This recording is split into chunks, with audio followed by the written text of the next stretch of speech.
Hey guys, welcome back to Clownfish TV. This is Neon. I am not here with Geeky Sparkles. Instead, I am here with SquidKing. Hi. And we're going to talk about Horizon Forbidden West. Yup. It comes out, what, in like 2 days? Yeah, on Friday. On Friday, and SquidKing has actually been looking forward to it. I am, actually. I am excited. I know you were a fan of the first game. Yes. And you've been waiting for this game, and now we're going to talk about the discussion. I guess I'm going to... Yeah, I don't know what's up with Tinkerbell here. The discussion over cultural appropriation in Horizon. Now, this happened 5 years ago, too. Same conversation, but of course, you know, we have a popular new game come out. Highly anticipated game, so of course, journalists are going to all have the same talking points. And the talking point of the week is it's cultural appropriation, that the characters in the game look like Native Americans, and how very dare you. So weird, because the game developer has tried very hard to appeal to that particular audience, and it's not good enough. It's never good enough. It's never good enough. So we're going to talk about it before we get into it any further. Please subscribe for more pop culture news, views, and rants, guys. Over 257,000 subs. Thank you so much for the support. You need to do the woohoo. Geeky does the woohoo. Oh, I never watch your videos. Yeah, I know you don't.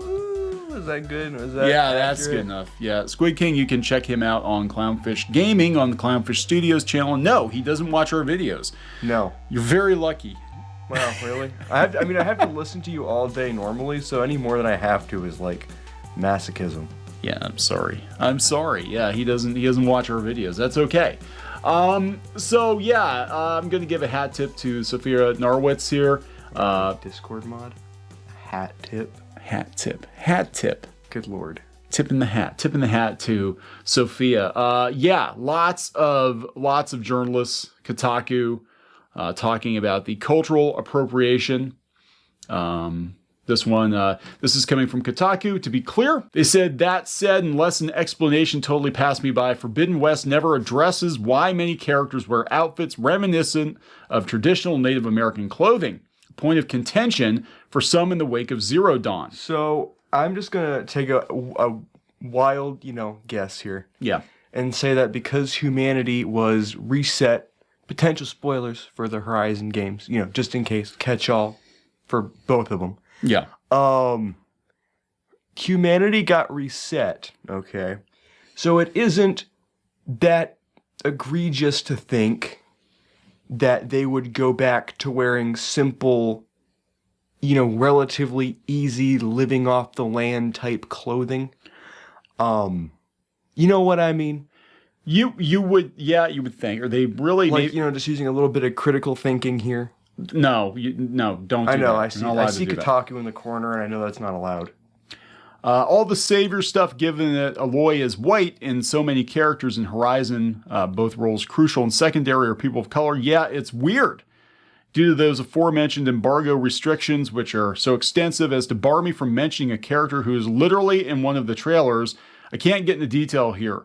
But the entire final act smacks of colonialist overtones, all in service of little more than sci-fi grandeur. In the coming days and weeks, as players approach and then complete the end game, it'll be a conversation to watch. Remember, leading up to this game, everybody was like, Aloy is a strong female protagonist, and more games need to be like Horizon, and yada, yada, yada. Well, they got over that pretty quick, right? Well, yeah, because then they realized that they couldn't complain about it anymore. Now, I won't comment on the ending, because, I haven't seen the ending. Yeah. It's Kotaku, so the chance of them being correct is about as, high as the chance of me getting hit by an asteroid right now. Wait a second. Yeah, I think you're safe. I think I'm fine. So, it's probably blown out of proportion, but don't want to comment on that because we can't yet. This is coming from The Gamer. There's no attempt to interrogate or explain the Native American appropriation. It's too baked in Horizon's formula for them to abandon it, but the game seems to use that as an excuse to shrug it off. It's kind of like the art style. The game kind of explains it just by existing. They've been kind of set back in time a little bit. It's to me, being an old head, it feels like it's Turok with robotic dinosaurs. Yeah, pretty much. Like, that's what the game is. I watched you play the first one. I'm like, this is basically Turok Dinosaur Hunter, but with robotic dinosaurs. Pretty much. And they were probably going for that. Yes. You know, not thinking that Twitter would have a complete meltdown, because when the first game came out, it probably took them 4 or 5 years to make it.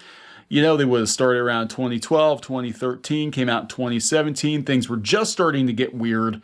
They immediately went to work, or almost immediately, on a sequel. Took them another 4 or 5 years to get that done. And it's like, oh God, everything's changed. But we've already, I mean, we're supposed to do. This is the way the game looks. Yeah, I mean, you can't really, like, do a complete rebrand of a story that's supposed to take place, like, 6 months after the first one. One of the game's best armors even sees Aloy don a chief's headdress. We can't do that. This is coming from Gadgets 360. About the headdresses, most of the people wearing them, including Aloy, look, and more importantly, sound like modern-day white people. That's not a good look. First, the natives were literally erased by white people, and now their clothing is being adopted by them? This is a few steps beyond cultural appropriation. You should feel guilty being excited for this game. Yeah, I know, I feel like a really bad person. Okay, this is an honest question. How would you want them to sound? Because I feel like having them walk around going like ooga booga would be 10 times worse. You know what I mean? Like, that would make it so much worse. So, like, what do you want them to do? Not make games like this anymore. Or just not make games anymore. Just don't make games. Yeah. Not unless they're non-violent. I mean, there literally are websites out there, and I think the one went under, but they were talking about all the games should be non-violent, non-confrontational, non-capitalist. Basically, just play Tetris in Animal Crossing. Well, Animal Crossing is a very capitalistic game. I know, but in Animal Crossing, you can beat your villagers on the head with nets and force bugs into cages. So, I mean, really... Yeah. So it's definitely making the rounds here. This is here you can see a headdress. This is coming from Bounding in the Comics. Let's see. This is from, where's this from? Gadgets 360. Telling about how in the post-apocalyptic USA, the forms of World of Horizon, the remaining humans have been pushed back to the Stone Age or something. They're now divided into a series of clans and tribes whose attire borrows from Native Americans, among others. Aloy can don these too, but most of the people wearing them, including Aloy, look and sound like modern-day white people. I mean, they're making a big deal of it like it's her fault for wearing them. Like, that's just, you know, the character has been put into this world. That's like being surprised that, like, you don't walk down the street, you know, dressed in a fursuit. Just because, no, because everyone else is wearing these clothes. Like, of course she's going to be dressed like everyone else, you know? Yeah, yeah. Nothing that I just said makes any sense. I am incredibly sleep deprived. Yeah, because you're so excited for this game. Yeah, sure, that's it. That's exactly it. Yeah, I mean, this is just another day, another outrage, faux outrage. I don't believe anybody really feels this way, or I mean, not to the extent that... Yeah, like, not so strongly that they have to turn their entire article into a... Yeah, and it's almost like they're kind of like back channel. They're probably in some Slack room somewhere, no being doubt. like, it's so weird that they all of them at once decided to pick the exact same talking point to hyperfixate on. It's like, remember all the views we got back in 2017 when we accused them of cultural appropriation? Yeah, let's do that again.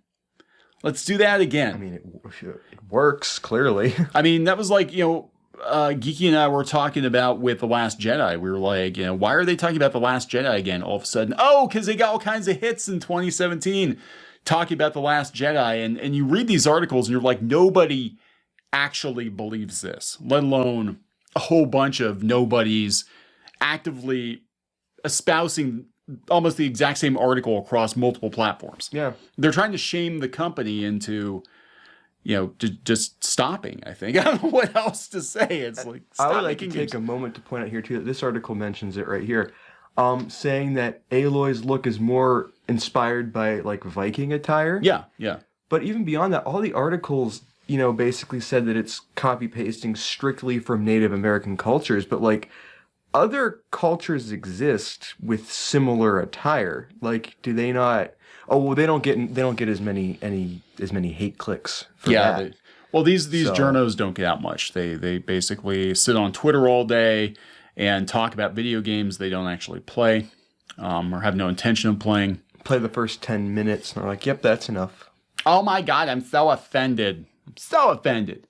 If they even make it the first 10 minutes, or they can spend 10 minutes on the tutorial level of Cuphead, or Doom Eternal, just walking around in circles because they don't know what the hell to do. Yep. Yeah, so this is coming from Bang in the Comics here. It should be noted that despite game journalists' obsession with describing the game's tribal imagery to Native Americans, they're talking about numerous cultures having... Oh, okay, it was right above it. I didn't even see it. That's my fault. And they said Horizon Zero Dawn narrative director John Gonzalez's own admission, Aloy's appearance is more regularly compared to that of Vikings. Yeah, the braids and the whole, like, she looks like Viking woman with arrows. Honestly, it kind of takes inspiration from a lot of different things, and I feel like they've kind of smushed it together in like their own unique sort of style, which is like, I can, like, on one hand I kind of get what they're saying, but they're also blowing it like really out of proportion. Now these are the same news outlets that when there was outrage, whether real or imagined, about Aloy's look in this game, that they were like, oh my God, the men are so obsessed with her being hot. She wasn't hot in the first game, but I mean, they were, and they were all mad. And then they were like, Aloy's a prime example of like the best warrior woman ever. We need more games like this. Now it's gone from that to it's cultural appropriation, even though this is the second game in the series with an established look going back 5 years. There's no room for logic here. Yeah. So very interesting. We're gonna watch more and more media outlets probably turn on this game. Maybe Sony didn't pay them enough. Oh yeah, that could be it. They get their protection money this month. And that's what it feels like. A lot of these journals, it feels like they get paid protection money. Like, oh, are you advertising with us? No, then we're just going to take a steaming dump on your new release and your new console because you didn't pay us advertising money this month. But this is totally about clicks. I mean, it is. We'll see what happens. Right, we gotta wrap this up. Yeah, put a nice little bow on it. Put a little bow on it. Yeah. Don't have beads on that bow though, because it might be. Oh yeah, that's a problem. Might be problematic. All right, guys, please subscribe for more pop culture news, views, and rants, and we'll talk later.